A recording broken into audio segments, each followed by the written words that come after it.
Well, hello everyone and welcome to week 39 and 40 of my life as an L3 CTS cadet pilot. So this week we're going to be doing 2 weeks worth of roundup, 4 flights, 2 with an instructor and 2 without an instructor. Roll titles.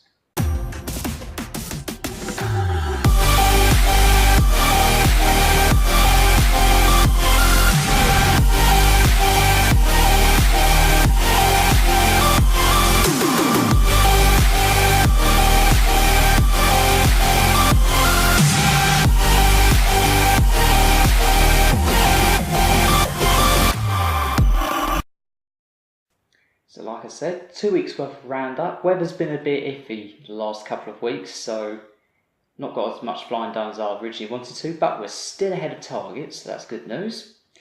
The first flight that I'm going to sum up is, what's it called? Steep turns, and it's exactly what it says in the tin. You go up with an instructor, and you do turns at a slightly steeper angle of bank.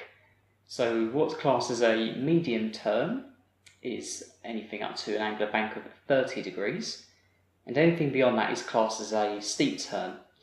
Now on the single engine phase of our training we do turns at 45 degrees, so that's fairly steep. It's enough angle of bank to warrant a little bit extra power. So when you do steep turns you give it a little bit of extra power as you pass 30 degrees and you just pull back slightly on the control stick. And in my opinion, it's a lot of fun. I mean, I enjoy pulling a few Gs, but it's generally at this point that if you had a rather large lunch and you might get a little bit airsick.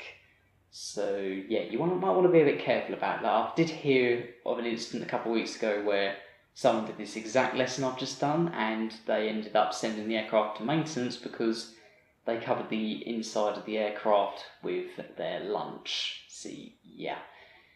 You do put a couple of Gs in it, but it's good fun. I personally very much enjoy it. What did I do after that? So, normally actually you would do the circuits variance solo before this lesson, but you can fiddle around a bit with the order you do flights in to work with scheduling. So I ended up doing circuit variance solo after the steep turns flight. And basically, I've explained what circuit variance is before, but just a quick rundown. Basically, you do approaches without flaps, you do glide approaches, and you can just throw a few normal approaches in there amongst all that. I seem to remember on the day that I did this though, it was particularly windy. Let's just say, I think the crosswind was a bit near my limit of 12 knots, but it was within it, and I quite enjoyed doing it actually, although my first glide approach I made a bit of a mess of it. Because of the crosswind, I got a bit wide on my glide approach and ended up coming in a bit low on final. And as a precautionary measure, I actually aborted the approach and did a go around. It was just, if it was real life and death kind of thing, like I'd really had an engine failure, probably would have made the runway, but let's just say it wouldn't have been with much margins. So best to play it on the safe side and go around whilst you still got an engine. Overall, very pleased with how it went. I think I did 12 circuits in just under an hour and a half, so it was a good session. The advantage of there being a strong crosswind, it meant people with a lower crosswind limitation couldn't go up in the circuit and thus had to cancel. So it was only people in the circuit who was either coming in and out of the zone or had a very high crosswind limit, which thankfully, thanks to my early circuit sessions, I've been able to get up very quickly, so really pleased with that. Apart from the glide approach where I ended up doing a go around, overall I felt I did very well. What did I do after that? So a few days after that, I then did basically the steep turns lesson, but instead of with an instructor, I did it without an instructor. And also on top of doing steep turns, because there's no point doing steep turns for 2 hours, you'll get very bored after that. You also do some practice forced landings along the way. So I went out to the west towards Raglan. I think I went about 5-10 miles to the north. The problem with going west towards Raglan to do PFLs is it's very hilly around there, and there's not many places you can put an aircraft safely down in. So it's a very good way of practicing PFLs.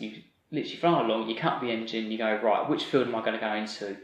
Generally, if you go east from Houghton to, say, the Matamata or Morrinsville area, you're spoiled for choice for fields. But whereas if you go west towards Raglan, like I said with the mountains, it's not really mountains, hills is the technical term. A mountain around here, it's like anything above 3,000 feet. These hills are like 2,000 feet at most. But it's a great, if you can do forced landings in a hilly area where there's not much availability for fields, then you shouldn't have a problem when there's a very large amount of choice. But overall, that was a very enjoyable lesson, although did run out of things to do. I mean, like 2 hours to do 2 objectives. Yeah, I think I spent like the last 45 minutes just poodling around just to the west of Hamilton, just trying to do a bit of sightseeing in the end. But hey ho, had a bit of fun in the process, so that was good. And now we're going to start getting onto the instrument phase of the single engine section. So I've now done instruments 1. We had to do quite a long mass brief for that, and yeah, I've done a little bit of instruments flying before coming here, but it was very basic, and that's essentially what I covered in instruments 1. Essentially what you do is you have like what's known as an IFR hood. So it's a thing that you strap on your head and it comes down and it blocks your view outside the aircraft. So essentially all you can see is your instrument panel. And what you got to do is it's basically an exercise of you have to trust your instruments. One of the first things my instructor did with me was he said, okay, put the IFR hood on and put your head all the way down so you can't see even the instruments, and just see how long you can hold straight and level for. I think I held it for about 1.5 minutes, maybe 2 minutes at a push, until I was in like 30 degrees angle of bank, pitching about 10 degrees nose up and getting a bit near the stall margins. But some people can go after like 10-15 seconds, particularly if it's a bit of a bumpy day. I mean, the problem is once you get disorientated, you don't know where strain level is. So this is why it's very important to trust your instruments and not fly by what's known as the seat of your pants, because after a minute you are going to have no idea where you are. You could feel like your strain level when actually you could be in a spiral dive and heading for a very bad exit. But overall, felt very pleased with how the lesson went.